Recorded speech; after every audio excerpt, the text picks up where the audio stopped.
हाँ जी दोस्तों, आ देख सकते हो तुसीं रोनाल्डो की डस्टर गड्डी आ, ते इह प्रॉब्लम सी जो ब्रेक मारदे सी गड्डी आवाज़ आउंदी सी। कस्टमर का कहना वा, ठीक है दोस्तों। ते गड्डी कस्टमर कंपनी च दिखाउण गया सीगा, मेन जिहड़ी प्रॉब्लम करके वीडियो बनाउण लगा वा दोस्तों, ठीक आ। ये दोस्तों जो गोटी लगदी है सॉकेट लगदी है 36 नंबर की लगदी है, ठीक है दोस्तों। नोट कर लियो, कदे कई यार पता नहीं लगता भी किहड़े नंबर की लगदी है। 36 नंबर की गोटी लगदी है, नॉर्मल गोटी लगदी है। दोस्तों एक कस्टमर गया सीगा अपनी कंपनी चों इहदा चैक करवाउण, ते उन्होंने खोल के देखा चक्का, तो चक्का खोल के देखा तो उहदे विचों लैदर एक साइड का टुट्टा निकलिया, ठीक है दोस्तों। क्योंकि कस्टमर एक दिन दस रहा सी भी गड्डी धवा के खड़ी की, तो 5-6 दिन बाद गड्डी नूं चलाउण लगे तो गड्डी का चक्का जाम सी, गड्डी नूं अगे पिछे झटके मराए तो गड्डी एकदम तुर पई, तो आवाज़ आई कड़कदे ने। ते बाद विच गड्डी दी आवाज़ ब्रेक मारते सी तो आवाज़ आउण लग गई सी। ते कंपनी च गड्डी हब लवाई तो उत्थे खोल के चेक किया तो एक साइड का लैदर टुट्टा निकलिया सी। अभी हुण तुहानूं दिखाउणे आ, ठीक है दोस्तों। ते अपना लैदर चेक कर लो, अगे वाला लैदर बिल्कुल ओके आ पिछला लैदर बिल्कुल भी नाल है नहीं गा, लैदर टुट गया सीगा, ठीक है दोस्तों। आ देखो अगे वाला लैदर बिल्कुल भी नाल है नहीं, लोहा निकलिया पिया वा, ठीक है दोस्तों। तो कस्टमर कंपनी च गया सी, टायर खुलवा के चेक किया, तो कस्टमर ने कहा चलो लैदर पा दो। तो कंपनी ने लैदर का प्राइस दसिया कस्टमर को इन्ना खर्चा आना। एक तो उन्होंने कहा भी ये ब्रेक शू पैने आ, लैदर पैने आ, एक पैनी इसकी ब्रेक एडजस्टड आ। तो दोनों चीज़ों का उन्होंने रेट दसिया कस्टमर को, तो बहुत ज़्यादा सीगा, बहुत ज़्यादा सी। तो कस्टमर ने कहा भी इदा ही गड्डी नूं फिट कर दो, तो मैं बाद में करवा लूँगा, ठीक आ। इस तरह का बहाना ला के आ गया वा। तो इस हुण कस्टमर मेरे को कस्टमर ने मैनू ये सारी प्रॉब्लम दसी भी ये कहानी आ। तो मैं कहा तूं इदा करो एक 36 नंबर की गोटी लियाओ, क्योंकि मेरे वाली गोटी थोड़ी दोस्तों मेरे को एक होर भी पई है 36 नंबर, वो वेल्डिंग करवाई हुई है, वो इस विच पैनी नहीं सी। तो गोटी लिया, तो लैदर भी लिया, लैदर नवे लिया, उन्हों का प्राइस भी तुहानूं दसांगे किन्ने दे मिले बाहरों। तो राणे कंपनी के लैदर लिया, बहुत टॉप के लैदर मिल गया, ठीक है दोस्तों। तो ब्रेक एडजस्टर जो कंपनी ने कहा ये भी खराब है, वो बिल्कुल ओके है, ठीक है दोस्तों। थोड़ी जी प्रॉब्लम ब्रेक एडजस्टर च, वो भी आप सैट कर देनी आ। देखो राणे कंपनी के लैदर लैके आते आ, ये नॉर्मल सस्ते मिल गए आ। राणे कंपनी के लैदर बहुत टॉप के, ठीक है दोस्तों। इन्हों का प्राइस भी दसूँगा किन्ने का सी, किन्ने दे मिले, तो कंपनी ने किन्ने दे लैदर दसिया सीगा जो कंपनी के ओरीजिनल सी, ठीक है दोस्तों। तो ब्रेक एडजस्टर किन्ने का दसिया वो भी तुहानूं मैं वीडियो दे दसदा विच अगे जाके, तुसीं वीडियो देखते रहो अगे, ठीक है। तो पूरे कंप्लीट लैदर आउंदे आ, ये हुण करदे आ फिट। कंपनी का रेट बहुत ज़्यादा है, मैं भी कस्टमर ने जो मैंने दसिया भी इन्ना प्राइस कह रहे हैं, मैं भी सुन के हैरान हो गया वा। तुसीं कमेंट करके दस्सिओ कितना हो सकता प्राइस इन्हां लैदरां दा कंपनी च जो कंपनी ने दसिया वा, लैदर शू का ते ब्रेक एडजस्टड का, ठीक है दोस्तों। इन्हां दा प्राइस दसो कमेंट करके कितना हो सकता वा, तो बाकी मैं तुहानूं दसदा अगे जाके कितना कंपनी ने दसिया वा। तो ठीक है दोस्तों, लैदर फिट हो गए आ, व्हील सिलेंडर बिल्कुल ओके आ, बाकी सब कुछ ओके आ। ओरिजिनल राणे कंपनी का लैदर पै गया, बहुत वधिया कंपनी आ। बाकी ये हैंड ब्रेक अंदरों डाउन कर रही आ,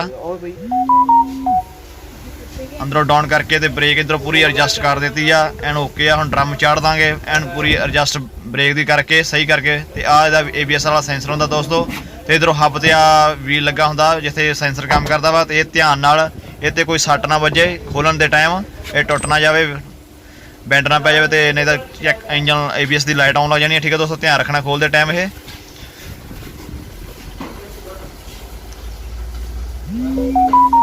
ठीक है दोस्तों, इधरों भी लैदर फिट हो गए आ, एंड ब्रेक अंदरों हैंड ब्रेक डाउन कर ली आ, वो भी तुहानूं दसदे कित्थों दी हैंड ब्रेक चेक होंदी है दोस्तों, ठीक है। कई यार पता नहीं लगता। तो ब्रेक एडजस्टर बिल्कुल ओके है, कंपनी ने कहा भी ये ब्रेक एडजस्टर भी पैने आ। तो ठीक है दोस्तों, सारे स्प्रिंग ये पै गए आ, चेक कर लो, ध्यान मार लो किदा स्प्रिंग पे आ।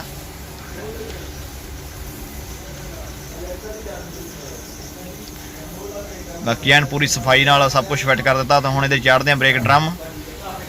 तो गड्डी दोस्तों हले चली है 40-44 हज़ार, 40 किलोमीटर चली है, 42 हज़ार। बाकी देखते हैं मीटर इग्निशन ऑन करके बाद में। तो 36 नंबर का दोस्तों इन्हूं गोटी लगती है, 36 नंबर का नट होंदा हब का।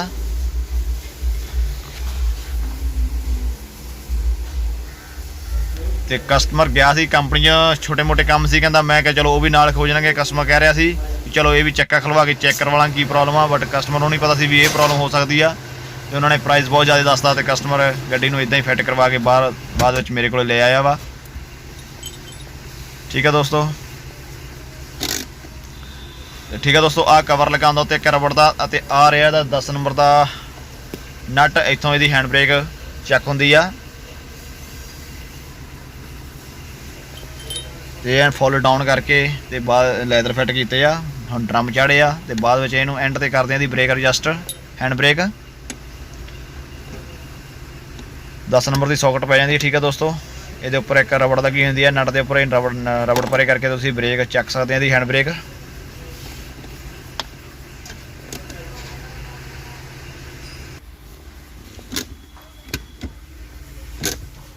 ਤੇ ਆਮ ਗੱਡੀਆਂ ਨਾਲੋਂ ਇਹਦੀ ਹੈਂਡ ਬ੍ਰੇਕ ਲੀਵਰ ਜ਼ਿਆਦਾ ਤਾਂ ਜਾਂਦਾ, ਉੱਪਰ ਜਾਂਦਾ ਵਾ। ਤੇ ਠੀਕ ਹੈ ਦੋਸਤੋ, ਹੱਬ ਚੜ ਗਈਆਂ, ਡਰਮ ਚੜ ਗਿਆ, ਬ੍ਰੇਕ ਐਡਜਸਟ ਪੂਰੀ ਚੰਗੀ ਤਰ੍ਹਾਂ ਕਰ ਦਿੱਤੀ ਹੈ ਫਿੱਟ। ਦੋਨੋਂ ਸਾਈਡਾਂ ਦੇ ਟਾਇਰ ਲੱਗ ਗਏ ਆ ਤੇ ਹੈਂਡ ਬ੍ਰੇਕ ਵੀ ਇਹਦੀ ਕਰਦੇ ਆ ਹੁਣ, ਹੈਂਡ ਬ੍ਰੇਕ ਵੀ ਸੈੱਟ ਕਰ ਦਿੱਤੀ ਆ।